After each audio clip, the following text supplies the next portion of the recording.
As you sail the beautiful coastline of Canada's British Columbia, you can't help but to wonder what amazing life forms dwell in this heavenly setting. Vancouver Island's Victoria is world-renowned for its wondrous whale watching, but there's something far greater that hails from these parts. Never known for his size, Steve Nash is the biggest attraction this little island has ever produced. Steve attended St. Michael's University School, where under the guidance of coach Ian Hyde-Lay, he began a journey into history as Canada's best basketball player ever. I think he was, well, in my 25 years as a high school coach, the most competitive person I've ever come across. Just almost deranged in his desire to get better. Almost every Sunday morning, you know, he was back in the gym, 9 in the morning, working. His stats, I think, were a little bit meaningless in that he could have scored a lot more if he wanted to. You know, he was unselfish to a fault back then as well. Games, or maybe sometimes if I felt the team needed a bit of a kickstart, I think on a couple of occasions I said to him, you know, Steve, if I had your kind of talent, you know, I'd be a little bit embarrassed by how you're playing right now. And you could just see, you know, that the emotion well up in him, and he would just come out in the second half and just explode. I mean, as a coach, you just sat back and just enjoyed the show. Nash was quickly becoming a star in BC, but his game didn't garner much attention south of the border. With no scholarship offers and Steve's basketball future in doubt, Hyde-Lay reached out to several schools on his behalf.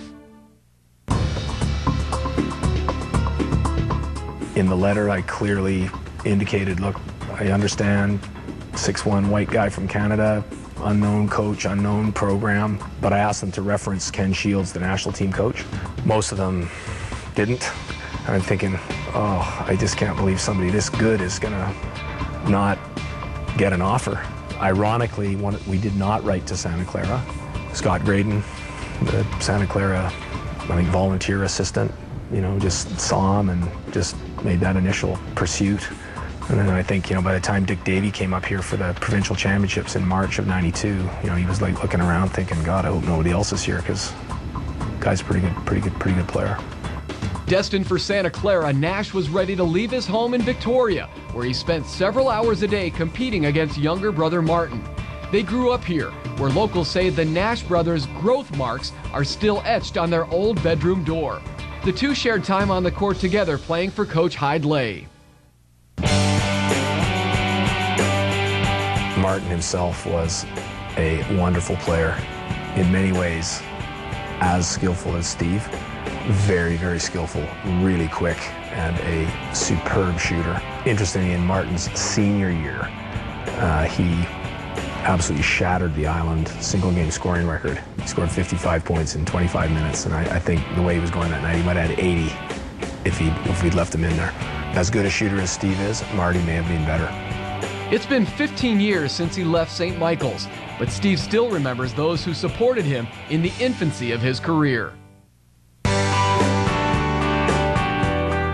I always hear back when he does come back to school that, you know, he remembers the support staff, the guy who works in the kitchen, the janitor, you know, he remembers those people and takes time to talk to them, and that's just who he is. To me and our family, he's been astonishingly generous, you know, since he's left school. For example, I have a good friend in Ontario whose son's best friend is battling cancer right now. You know, Steve's lined up, you know, gear, signed stuff that is good. You know, guy's a basketball huge fan, and that's just typical of what he does.